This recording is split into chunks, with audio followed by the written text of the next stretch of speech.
Mesdames et messieurs, bonsoir et bienvenue à Chemin Critique. Nous sommes ce soir sur la question qui intéresse tout le monde. Le pays aujourd'hui est en guerre, presque, qu'on peut dire. La situation de l'Est ne laisse personne indifférent. C'est notre pays. Aujourd'hui, la plupart des Congolais sont inquiets parce que le corps social est attaqué, parce que l'intégrité territoriale est entamée, parce que les institutions de la République sont mobilisées aujourd'hui, d'une manière ou d'une autre, pour répondre à ce défi qui est un défi majeur, un défi principal.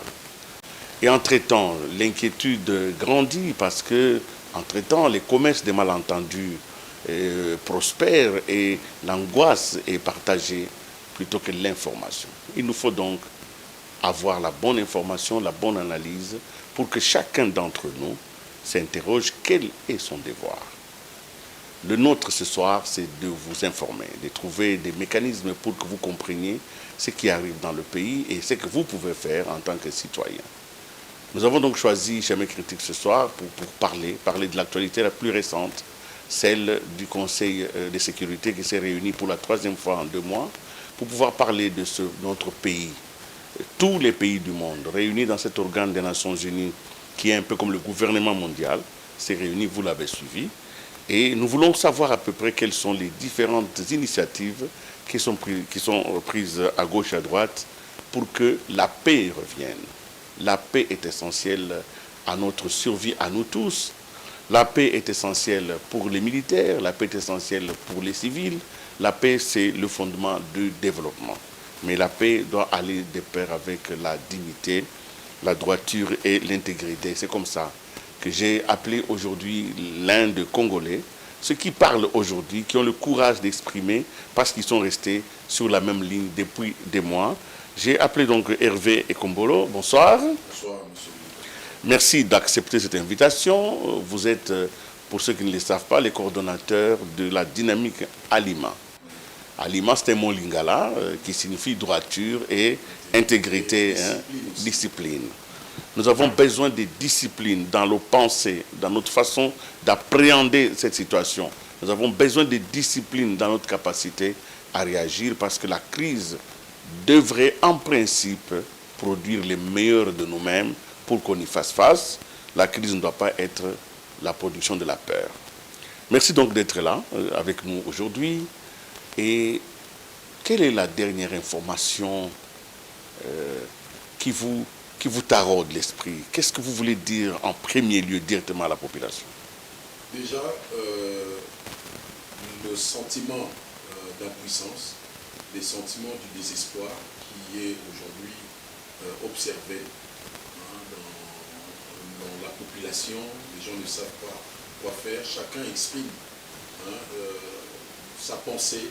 Chacun essaye d'interpréter un peu ce que nous sommes en train de vivre. Donc il y a besoin forcément d'un alignement, que nous puissions avoir le même discours. Déjà c'est important. Mais aussi comment canaliser ces sentiments du désespoir, ces sentiments d'impuissance qu'on est en train de vivre aujourd'hui. Chaque Congolais aime ce pays. Mais des fois, certains expriment leur amour, on exprime notre amour différemment. Vous voyez, un même problème peut s'abattre sur 2 couples. L'un attend que les voisins partent, que les enfants dorment pour en parler, mais d'autres, alors que les voisins sont encore là et que les enfants sont encore éveillés, ils vont commencer à se battre. Donc, en fait, la crise, non seulement qu'elle est inévitable, mais quand elle se déclare, l'important, en fait, ce n'est pas de pouvoir vivre la crise, mais c'est comment répondre, comment agir. Quels sont les arguments que nous devons aujourd'hui brandir pour pouvoir résoudre cette crise? Les États connaissent des crises, les familles, tout le monde, toute relation est appelée à être éprouvée à un moment donné. Mais ce qui fait la différence entre un État grand et un État faible ou petit, c'est dans leur capacité à pouvoir manager ou à gérer ces crises-là. Avons-nous les ressources nécessaires en termes d'hommes, en termes de capacités, pour faire face à la partie dont vous venez d'évoquer ici, la partie crise? Est-ce que sommes-nous capables aujourd'hui de remonter la pente, non seulement de la crise elle-même en tant que guerre, mais de la perception que nous avons de la difficulté. Oui. Moi, je ne sais pas, mais je suis éduqué, j'aime beaucoup les crises, j'aime beaucoup les difficultés. Parce que finalement, pour moi, ça constitue des opportunités. Opportunités pour révéler le génie qui peut sommeiller à un moment donné en nous, mais aussi d'évaluer nos forces, nos faiblesses, s'il y en a, comment corriger rapidement. Est-ce que nous pouvons aujourd'hui évaluer ce que nous avons comme force? J'aime beaucoup la question. Oui, effectivement. À un moment donné, j'ai suivi certains compatriotes, quand on aborde le sujet de cette crise, ils mettent beaucoup plus en avant les failles, nos faiblesses. Un peu comme le combat qui a opposé l'armée d'Israël avec ceux de Philistins, où vous voyez un géant paraître devant, on parlait plus de lui. Et plus on parlait de ce problème-là, le problème grandissait, devenait tellement grand que ça a pu s'aimer la terreur dans le peuple. Mais un jeune homme arrive, il voit la solution, il ne voit pas le problème. Est-ce que nous avons aujourd'hui la capacité d'aller au-delà de ce que nous avons comme faiblesse et de voir les forces que nous avons? C'est vrai, il n'est pas allé seul. Il a fait appel à un Dieu, le Dieu en qui lui croyait. Parce que comme on définit aujourd'hui le droit international, c'est aussi des alliances entre deux États qui se promettent assistance en cas de difficultés. Est-ce qu'aujourd'hui nous avons des alliances qui peuvent nous accompagner dans ce que nous sommes en train de vivre aujourd'hui? Est-ce que nous avons les ressources? Oui, nous avons des ressources. Le Congo aujourd'hui au cœur de l'économie mondiale. Comment quelqu'un qui n'a rien sous ses terres arrive à nouer des grandes alliances? Des alliances militaires, économiques, etc. alors qu'il n'a rien sous son sol. Et vous qui avez tout, vous n'arrivez pas. Il y a un problème. Donc la guerre en ce moment devient aussi multidimensionnelle. Moi j'aborde d'abord la première dimension, c'est la dimension psychologique mentale, c'est la dimension spirituelle. Est-ce que nous comprenons ce qui se passe? Comment expliquer que quelqu'un qui vient vous voler, il se pose devant vous, vous devenez mendiant devant lui? Il y a un problème spirituel. C'est-à-dire que vous ne vous connaissez pas. Donc la crise nous permet aussi de nous découvrir. Qui sommes-nous? Vous voyez, Mike Murdock, un grand chrétien philosophe, disait que finalement la plus grande découverte est celle de se découvrir. C'est en temps de paix qu'on devait parler comme ça pour nous découvrir, etc. Mais si vous ne comprenez finalement pas, la crise va s'inviter pour vous imposer ce que moi j'appelle une thérapie des chocs. Donc, c'est une opportunité finalement de nous asseoir, de se parler, de réunir les intelligences, les réflexions. J'ai beaucoup médité sur un passage biblique, comme vous me connaissez, un peu croyant. C'est 1 Samuel 13, 19. La Bible dit ceci, que en ce jour-là, l'on ne trouvait aucun forgeron dans tous les pays d'Israël. Les Philistins disaient, en pêchant, les Hébreux de fabriquer des épées ou des lances. Donc ça veut dire qu'avant qu'ils n'entrent en guerre avec Israël, ils avaient déjà envoyé comme des infiltrés, des émissaires, pour neutraliser tous les forgerons en Israël. Et moi je pense qu'avant que cette guerre ne se déclare, il y a eu des infiltrés qui ont neutralisé ou tué toutes les têtes pensantes. Mais heureusement pour nous, il y a toujours un reste. Un reste, mais qu'il faut absolument mobiliser. Vous voyez, il faut les mobiliser. On a tué, il y a un silence qui s'est remarqué. Les gens ne s'expriment plus. Pourquoi? Où sont-ils? Où sont les intelligences? Donc là, je lance un appel à ces intelligences-là qui observent encore, bien entendu avec ces sentiments d'impuissance, de pouvoir s'élever, parce que cette question, c'est une question aussi existentielle. Est-ce que nous allons continuer à exister comme État? Est-ce que nous allons continuer à exister comme étant des hommes dignes? Vous voyez, aujourd'hui, l'on parle des moyens qu'il faut mettre à la disposition de l'armée. Ça, en temps de paix, nous devrions y penser. Mais comme nous ne l'avons pas fait, est-ce qu'un militaire se bat pour de l'argent? Je ne crois pas. Parce que d'abord, il y a un serment. Il y a un serment. C'est de défendre le drapeau, de défendre l'intégrité territoriale jusqu'au sacrifice suprême. Ceux qui se battent pour l'argent, ce sont des mercenaires. Ce sont comme des prostituées. Ils vont au plus offrant. Mais nous avons, au même moment où certains militaires abandonnent les villes, parce que comment expliquer? J'essaye de visualiser la vidéo où on remarque l'intrusion du M23 dans la ville de Bukavu. À peine 3 jeeps. comment 3 jeeps peuvent faire que les gens disparaissent. Vous voyez? Donc, au même moment, il y a aussi des militaires qui veulent véritablement se battre. Ils me disent que ça, c'est une question d'honneur, c'est une question de dignité. Beaucoup de Congolais à travers le monde appellent, veulent que nous puissions nous imposer un certain respect. Mais ils disent aussi qu'ils attendent des choses de la part du leader. Le leader qui nous représente aujourd'hui, c'est le chef de l'État.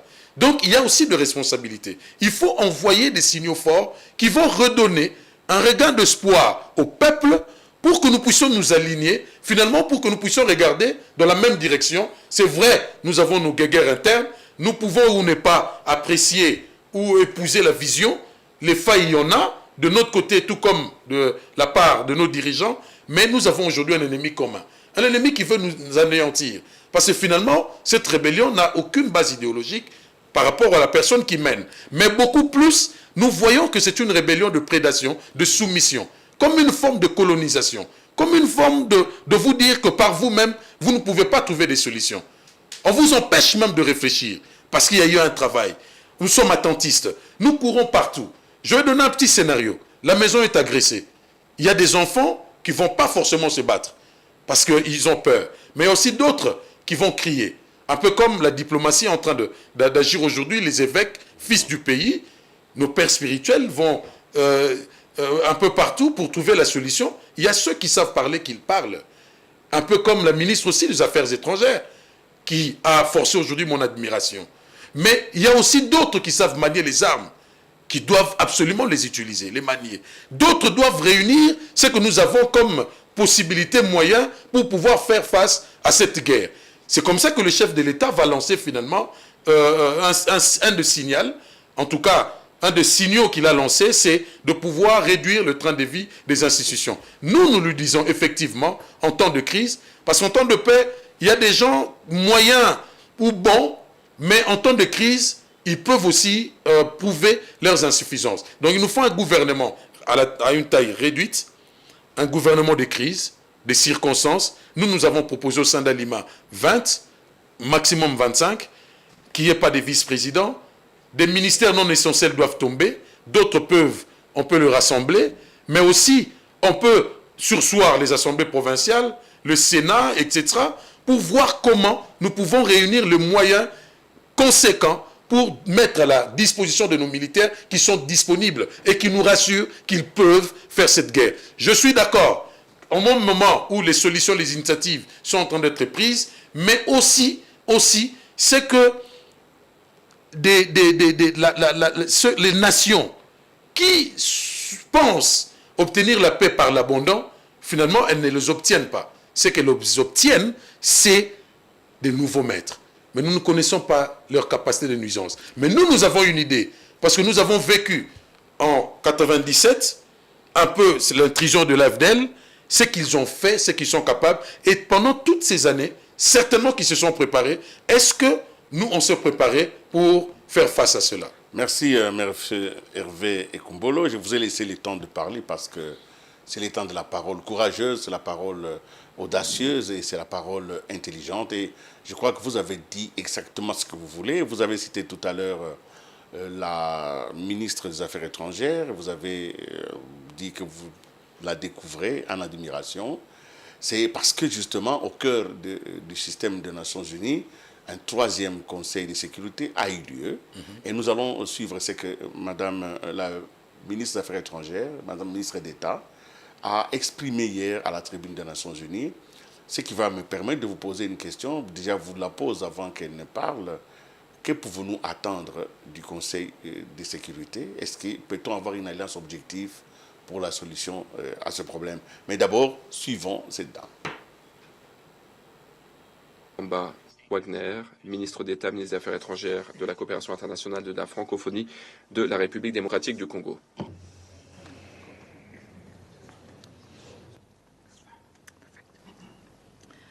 Monsieur le Président, Excellences, Mesdames et Messieurs les membres du Conseil, je vous remercie pour la convocation de cette troisième réunion d'urgence sur la situation qui prévaut à l'est de la République démocratique du Congo. Je remercie la représentante spéciale du secrétaire général, Madame Bintou Keïta, ainsi que l'envoyé spécial du secrétaire général pour la région des Grands Lacs, M. Xia Huang, pour leurs exposés respectifs. Je salue également la présence des représentants permanents des différents pays de la région des Grands Lacs, ici présents. Le Rwanda prépare un carnage à ciel ouvert avec une brutalité qui rappelle les heures les plus sombres de notre histoire. Le 26 janvier, j'avais prévenu. Aujourd'hui, ces mots sont réalité. En 48 heures seulement, plus de 4000 morts à Goma, des hommes et des femmes abattus, des enfants témoins d'exécutions sommaires, tués sans distinction ou exécutés avec une précision glaçante, comme le chef coutumier de Kiziba, abattu avec son épouse et ses 3 enfants le 11 février, comme l'artiste Delka Idengo, assassiné le 13 février pour imposer le silence. Et ce que nous ne savons n'est qu'une infime partie de l'horreur qui nous parvient. Mais l'horreur ne s'arrête pas aux exécutions. À Goma, la vie est suspendue, prise en otage par la guerre. Plus de 4500 blessés ont afflué vers des hôpitaux débordés.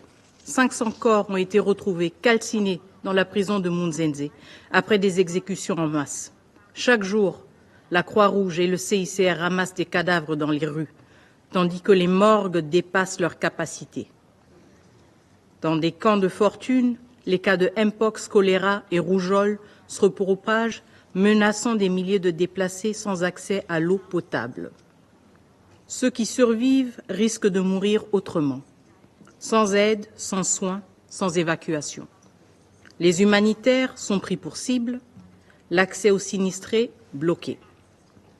Voilà ce qui se passe quand un groupe terroriste prend le contrôle d'une ville et impose son administration criminelle sous le regard de ce Conseil. Ce Conseil qui observe, ce Conseil qui condamne, mais ce Conseil qui n'agit pas. Et maintenant, Bukavu. Même scénario. Pillage, hôpitaux détruits, routes coupées. Une guerre qui tue aussi par la faim et la privation des soins. Mais là encore, ce n'est pas suffisant pour ceux qui mènent cette campagne de terreur. À la privation s'ajoute l'exécution. À l'effondrement humanitaire s'ajoute la barbarie. Hier, le 18 février, le Haut Commissariat aux droits de l'homme a rapporté que des exécutions d'enfants auraient été perpétrées par la coalition RDF M23. Oui, des enfants, abattus comme des cibles. Que reste-t-il de l'humanité lorsque même les plus jeunes, les plus innocents sont exécutés? Monsieur le Président, nous avons entendu cette formule devenue un refrain commode des solutions africaines pour des problèmes africains, mais qui ose encore s'en servir aujourd'hui comme prétexte à l'inaction. La communauté de développement de l'Afrique australe, SADC, et la communauté économique des États d'Afrique centrale, CEAC, ont unanimement condamné la présence rwandaise sur notre sol. Ce fait n'est plus contesté. 2 sous-régions, la SADC et l'EAC, ont tenu des réunions conjointes pour adopter des mesures urgentes, y compris un cessez-le-feu. Quant à l'Union africaine, son Conseil de paix et de sécurité, réuni au niveau des chefs d'État le 14 février, a appelé au retrait immédiat de toutes les forces étrangères non invitées de la RDC. En d'autres termes, le Rwanda. Le Rwanda et le M23 ont répondu et continuent de répondre par la violence, par la terreur. Face à l'aggravation rapide de la situation, de nombreux acteurs ont réagi en faisant ce qu'ils savent faire de mieux. Documenter les violations des droits de l'homme, ouvrir la voie à des poursuites pénales, poser des actes forts, mais essentiellement réactifs. Nous saluons la récente décision du Conseil des droits de l'homme de l'ONU d'ouvrir une enquête sur les exactions dans l'Est de la RDC, ainsi que l'appel de la CPI à recueillir des éléments de preuve sur ces crimes pour traduire les responsables en justice. Nous appuyons également la résolution du Parlement européen demandant la suspension de l'accord sur les matières premières entre l'Union européenne et le Rwanda, signé en février 2024, alors que Kigali armait le M23. Mais ce Conseil, toujours inactif, est le seul capable d'empêcher de nouveaux massacres et l'expansion de l'occupation. Il lui revient d'adopter des mesures robustes qui non seulement arrêtent les violences perpétrées par les troupes rwandaises et leurs supplétifs du M23, mais aussi mettent un coup d'arrêt au soutien d'un État membre de l'ONU à un groupe terroriste cherchant à renverser un gouvernement légitime et démocratiquement élu. Ce conflit ne se limite pas aux violences militaires, au pillage de nos ressources ou au déplacement, dépeuplement de nos territoires. C'est un projet politique porté par le Rwanda à travers le M23 et l'AFC visant à renverser notre régime par la force. Mais la République démocratique du Congo a fait le choix de la démocratie. Une démocratie en construction, certes, mais la nôtre. Nous avons choisi la liberté sous un régime civil et non la soumission aux armes. Nul ne peut nous arracher ce choix, surtout pas un régime qui, depuis 3 décennies, s'efface derrière un homme qui confond l'État avec son pouvoir personnel. Ce contraste est saisissant. D'un côté, un peuple qui bâtit son avenir sur la volonté populaire, de l'autre, un régime qui ne survit que par la force, l'intimidation et la répression. Aujourd'hui, ce modèle de gouvernance par la peur tente de s'imposer chez nous. Ce n'est pas seulement une guerre pour un territoire, mais une guerre contre notre choix souverain d'un avenir différent. Le M23 et ses soutiens rwandais cherchent à imposer par les armes ce que les urnes ont rejeté. Mais le peuple congolais dit non. Un peuple dont l'âge moyen est de moins de 25 ans, un peuple marqué par la guerre et les promesses ajournées, mais qui refuse la loi des armes. Il veut choisir ses dirigeants dans les urnes et non sous la menace des canons. Il refuse d'être la génération sacrifiée d'une violence imposée de l'extérieur. Monsieur le Président, ce Conseil doit intervenir. Le Conseil ne peut se contenter de rester silencieux face à ce... Nous revenons sur ce plateau, Hervé Kombolo. Vous avez suivi Madame la ministre d'État. Ma question, vous la connaissez, mais j'aimerais avoir votre réaction par rapport à son propos, par rapport aux paroles qu'elle a prononcées devant le Conseil de sécurité. Oui, je crois qu'aujourd'hui, point de besoin de tourner autour du pot. Le problème est connu, sous les silences complices de la communauté internationale qui est en train de soutenir quelqu'un qui n'a pas de ressources, qui a vendu une fausse idée, une fausse vérité, comme quoi que les Kivu appartiennent au Rwanda. Mais c'est aussi une guerre historique. Nous devons la faire aussi pour rétablir la vérité sur les mensonges longtemps entretenus par Paul Kagame, 30 ans d'Iran. Donc, je crois que la ministre des Affaires étrangères, comme je dis tout à l'heure, la maison est agressée, chacun doit faire ce qu'il sent le mieux. Elle doit en parler, comme elle est en train de faire aujourd'hui. Elle doit crier pour que le monde, pour que les voisins voient ce qui se passe. Et dans notre temps, nous devons aussi faire face. Nous devons nous préparer, réunir le moyen, ce que nous avons comme moyen de bord, pour refuser cette soumission qu'on veut nous imposer, le Rwanda aujourd'hui. Est-ce que le Conseil de sécurité peut faire quelque chose? Et ça serait quoi? Il est possible, parce que je me rappelle quand il y a eu contentieux belgo-congolais, Mobutu avait envoyé aussi des gens. Hein? Il y a des hommes intelligents dans ce pays, même si, comme je dis, certains ont été réduits à néant, ou soit ne sont pas utilisés. Il faut trouver des intelligences, des gens qui peuvent parler pour défendre nos intérêts. Est-ce qu'aujourd'hui, il y a moyen de trouver des partenaires? Parce que lorsqu'on va, on va un peu plus loin, on se rend compte que soit ils n'ont pas les mêmes visées. D'autres ont des visées totalement économiques, parce que le Congo est au cœur de l'économie mondiale. Ils veulent avoir une certaine influence, je parle des États-Unis par exemple, qui veulent répandre l'influence sur les matières premières congolaises. Voyons que la Chine est en train de beaucoup profiter. Et passant par le Rwanda pour bénéficier de ces minerais rares que le Rwanda n'a pas. Mais est-ce qu'aujourd'hui, on ne peut pas engager des discussions directes, envoyer des gens intelligents, un peu comme à l'époque Maître Gérard Kamanda, les Pinga Kassenda, Maître Ni, il y a des gens intelligents qu'on ne retrouve pas au Rwanda. Vous voyez, il n'y a pas de leader.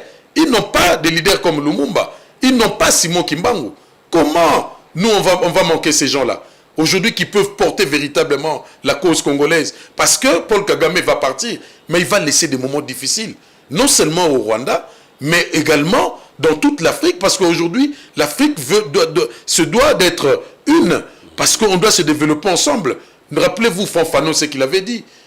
Hein? L'Afrique a la forme d'un revolver dont la gâchette. Et la gâchette se trouve toujours au Congo, au regard de ce que nous avons comme richesse. Mais comment mettre tout ça en place avec quelqu'un qui n'arrête pas avec son obsession expansionniste? Donc la visée rwandaise, elle est celle de pouvoir annexer le Kivu, avec cette fausse vérité que le Kivu appartient au Rwanda, chose qui est totalement fausse. Et je crois qu'il faut introduire ça dans le cours de civisme. Pourquoi ne pas avoir un programme, par exemple dans les entreprises, dans les écoles, dans les universités, 15 minutes de moralisation et échange patriotique pour rétablir la vérité? Il y a aussi des gens qui connaissent l'histoire. Peut-être nous ne lisons pas, peut-être nous ne les avons pas écoutés. Mwanda a parlé de ça, d'heureuse mémoire. Patrick Mbek en parle, beaucoup de chercheurs en parlent, le professeur Didier Moumengue en parle. Il y a des gens ici au Congo qui connaissent le Rwandais, qui connaissent cette histoire, qui connaissent leur capacité de pouvoir mentir sur les choses, mais il est aussi temps, c'est une opportunité pour nous de pouvoir établir la vérité, un peu comme la ministre des Affaires étrangères est en train de faire un peu partout pour rétablir la vérité. Cette vérité-là, elle est aussi celle que l'Union européenne longtemps abusé peut-être, ou en tout cas complice, on ne sait pas. Dans toutes les façons, l'Union européenne a été sensibilisée par le Congo, par les chefs de l'État, par les gouvernements et par l'ensemble d'une certaine opinion internationale, mais surtout aussi par les contradictions internes, parce que au niveau de l'Union européenne, des députés ont dénoncé les MOU signés entre le Rwanda et l'Union européenne, comment l'Union européenne, qui est censée être la terre des droits de l'homme, peut signer un contrat d'approvisionnement en ressources naturelles avec un pays qui n'a pas ces ressources. Et l'Union européenne a fini par avoir peut-être mauvaise conscience, en tout cas, quelque chose a bougé en Europe et nous allons le suivre.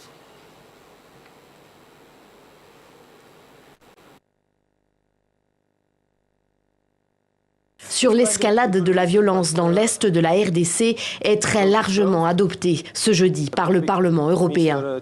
Les députés demandent, entre autres, à l'Union européenne de suspendre immédiatement le protocole d'accord UE-Rwanda sur les chaînes de valeur durable pour les matières premières jusqu'à ce que le Rwanda prouve qu'il a mis fin à son ingérence et qu'il a cessé d'exporter des minerais extraits des zones contrôlées par le M23. À l'époque de sa signature, il y a un an, le protocole en question avait été vivement critiqué par le président Félix Tshisekedi. Pour lui, l'accord encourageait, je cite, le pillage des ressources naturelles de la RDC. Quand vous achetez le produit du recel, vous êtes vous-même coupable de vol. Vous êtes assimilé aux voleurs. Donc, l'Union européenne, j'espère qu'elle ne va pas jouer ce jeu-là. Le gouvernement congolais continue d'accuser aujourd'hui le Rwanda de vouloir faire main basse sur ses ressources minières dans l'Est et de soutenir le M23 pour cette raison. Cette prise de position du Parlement européen est une première victoire diplomatique, selon ce député national de la majorité présidentielle. La cause majeure de cette guerre, de cette agression du gouvernement rwandais, de Paul Kagame, ce sont nos minéraux. C'est l'Union européenne qui paye nos minéraux, sans aucune traçabilité. Et si aujourd'hui cet accord est annulé, nous savons que ça va atténuer, c'est déjà un pas de plus pour nous, au moment où nous sommes en train de nous battre au front. Autre prise de parole notable, celle du président burundais, Évariste Ndayishimiye, qui a de nouveau interpellé les autorités de Kigali lors d'un déplacement mercredi à Bugabira, à la frontière avec le Rwanda. Le gouverneur a dit que nous avons un mauvais voisin. Il nous menace. Mais moi, je l'ai déjà mis en garde. On ne va pas se laisser faire. Préparez-vous et n'ayez pas peur. La RDC, de son côté, a fermé son espace aérien à tous les avions rwandais, une mesure qui touche tout particulièrement les activités de Rwandair, la compagnie aérienne nationale rwandaise.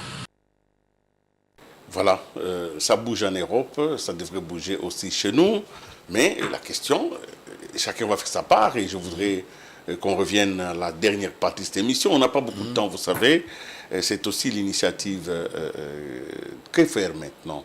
Vous avez déjà dit beaucoup de choses, vous avez déjà énuméré, vous avez dit que les chefs, les grands chefs, doivent prendre des mesures pour pouvoir ajuster ces instruments à la dimension de la crise, si je comprends bien. Oui. Voilà. Alors, donc, il y a l'initiative du dialogue. Vous voyez comment cette initiative? Non. Je pense qu'un royaume divisé contre lui-même ne peut subsister.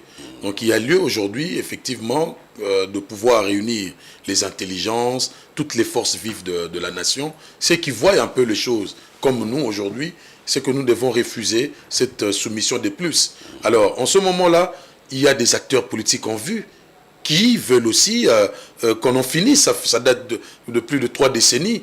On ne peut pas continuer indéfiniment à pleurer nos morts. On ne peut pas porter les deuils indéfiniment. Trop, c'est trop.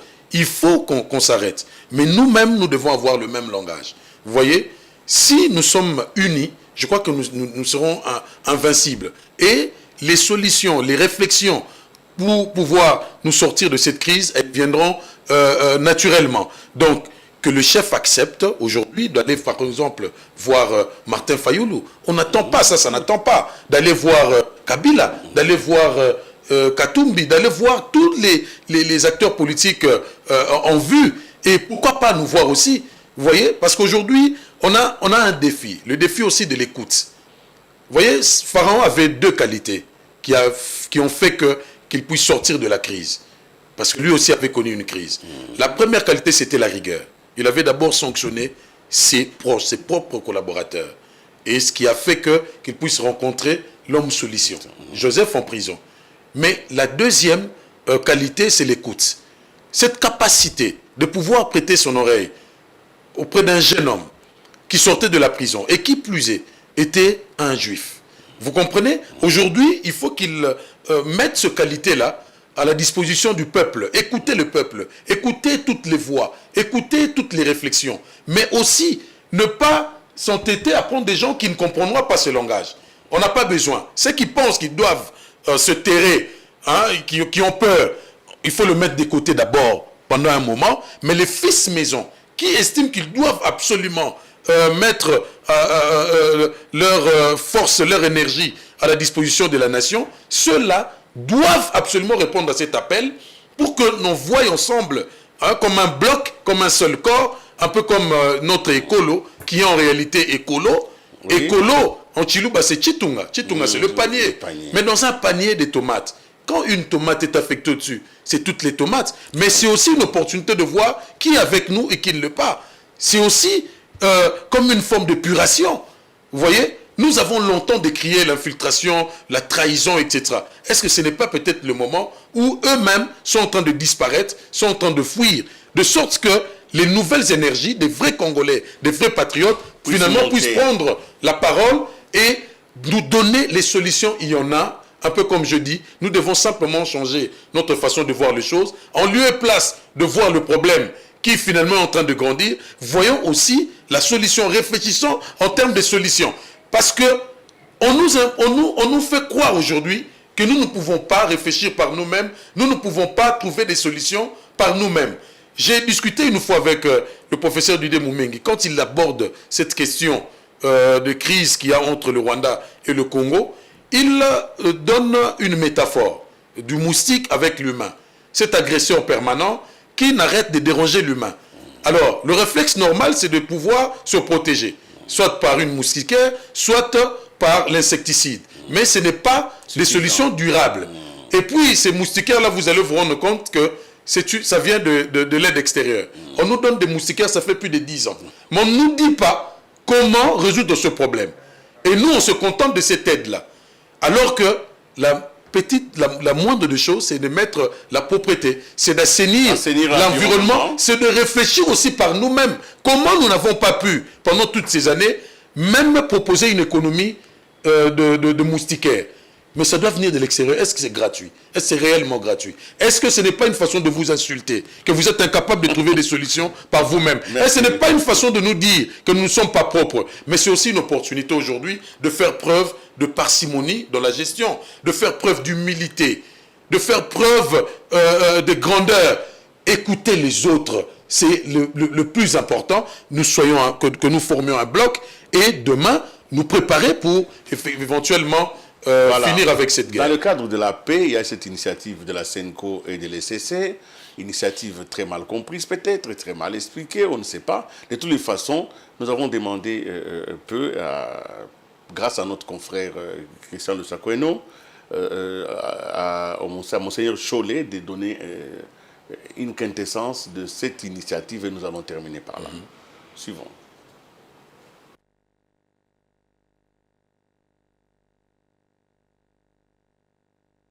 Il y a Luanda, il y a Nairobi, il y a récemment... il faut réussir là où la communauté internationale, on rappelle les protocoles, il y a Addis Abeba, il y a Luanda, il y a Nairobi, il y a récemment, avant-hier ou hier, le président Macron qui appelle les deux chefs d'État et qui dit que, ou qui prévient ou propose que la ville de Bukavu ne soit pas investie par le M23.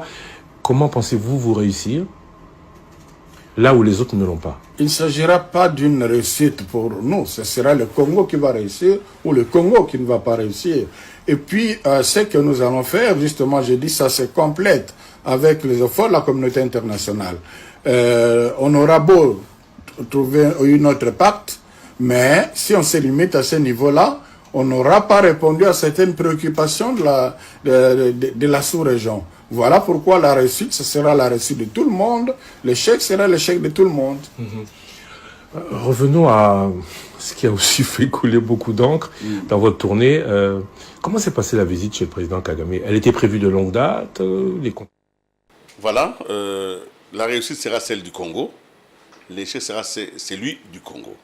Voilà ce que Monseigneur Cholet dit en fonction de l'initiative de paix. Alors nous allons terminer cette émission. Je vous ai appelé aujourd'hui parce que vous avez la force de transmettre à l'opinion publique un minimum de courage.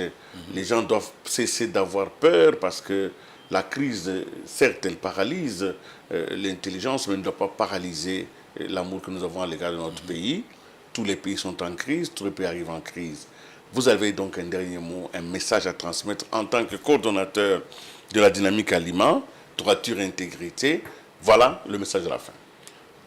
C'est d'abord de faire comprendre à certains compatriotes que nous comprenons, que nous puissions exprimer notre sentiment, notre attachement de la patrie différemment, mais on doit canaliser. Canaliser cette colère en exerçant beaucoup plus nos cerveaux.